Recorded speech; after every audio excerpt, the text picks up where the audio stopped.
မင်္ဂလာပါရှင်ဒီနေ့မှာတော့အားလုံးကြိုက်တဲ့တရက်ဒီအမဲနဲ့တရက်ပြင်လုပ်နည်းလေးကိုအလွယ်တကူလုပ်လို့ရအောင်ပြောပြပေးမှာဖြစ်ပါတယ်အရင်ဦးဆုံးတရက်ဒီအမဲတွေကိုရေစင်အောင်တေချာဆေးပေးပါနော်အဲ့နောက်မှာတော့တရက်ဒီကိုအခွန်ခွာပြီးတော့အစိတ်လေးတွေနှီးထားပေးပါမယ်ပြီးတဲ့ခါကျရင်လည်းအတုံးသေးလေးတွေလိနိုင်တော့ပိုကောင်းတယ်ပေါ့နော်ကျမကတော့ချိန်သိမ့်မရလို့အတုံးဒီလိုပဲကြီးကြီးလေးတွေပဲလိထားလိုက်ပါတယ်ပြီးရင်တော့တရက်သီးကိုကျိတ်ဆက်တဲ့ထည့်ပြီးတော့နုနုအီလေးဖြစ်အောင်ခြေပါမယ်ကျိတ်ဆက်တဲ့ထည့်တဲ့အခါကျရင်လည်းဒီတရက်သီးကိုပေါ့နော်ဓားသွားရဲ့အောက်ဘက်ဒီမှာလည်းရောက်အောင်တေချာဂရုသစိုက်လေးထည့်ပါမယ်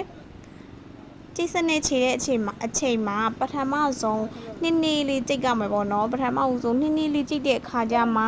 ဒီဓားသွားလေးတွေကပေါ့နော်တဖြည်းနဲ့တရက်သီးကိုမကြံအောင်အရင်ဆုံးအကျန်းခြေတဲ့သဘောပေါ့နော်အကျန်းချီပြီးတော့မှတဖြည်းနဲ့အရှိန်ကိုနည်းနည်းညှင့်ပြီးတော့ကြိတ်ပေးပါ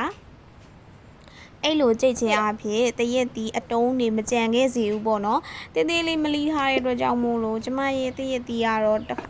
အတုံးလေးတွေနည်းနည်းကြံတယ်ပေါ့နော်အဲ့ခါကျတော့ကျမကတော့စိတ်ရှိလေးနဲ့ကြိတ်ပေးရပါတယ်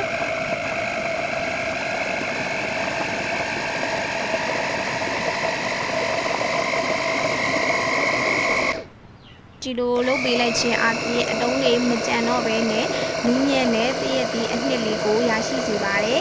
အဲ့လိုနူးညံ့မှလည်းစားရတာအရသာပိုရှိရပေါ့နော်ရှာထဲမှာကြမ်းကြီးဆိုရင်စားလို့မကောင်းပေါ့နော်ဒါဆိုရင်တော့ကြိတ်လို့ပြီးပါပြီကြိတ်ပြီးသွားပြီဆိုရင်အခုရရှိထားတဲ့တရက်ဒီအနှစ်ကိုဒံအိုးထဲကိုပြန်ပြီးတော့ထည့်ပါမယ်ဒံအိုးထဲထည့်ပြီးတော့ကြိုမှာပေါ့နော်ကျမကတော့ထင်းမီနဲ့ကြိုပါမယ်ထင်းမီနဲ့မချက်ဘူးဆိုမကြိုဘူးဆိုလဲဒီလျှက်စမီနဲ့ကြိုလဲရတယ်ပေါ့နော်ကျမကတော့မီးအရှိန်ကိုထိန်းနေတဲ့အတွက်ကြောင့်မို့လို့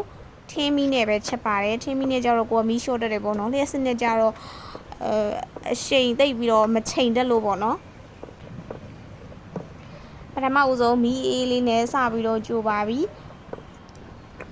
ချက်နေတဲ့အချိန်မှာလည်းအပူမပြင်းမဲ့နဲ့ခက်အေးလေးနဲ့တေချာကြိုပေးရပါမယ်ဒီလိုကြိုနေတဲ့အချိန်မှာအရသာအတွက်ဆားနည်းနည်းထည့်ပါမယ်ချိုးရင်တော့တကြားထည့်လဲရတယ်ပေါ့နော်ပြီးရင်ပွပွဆူတဲ့အချိန်ကနေစပြီးတော့တနာရီကြာပြီဆိုရင်မီးလျှော်ပြီးတော့အိုးချလို့ရပါပြီ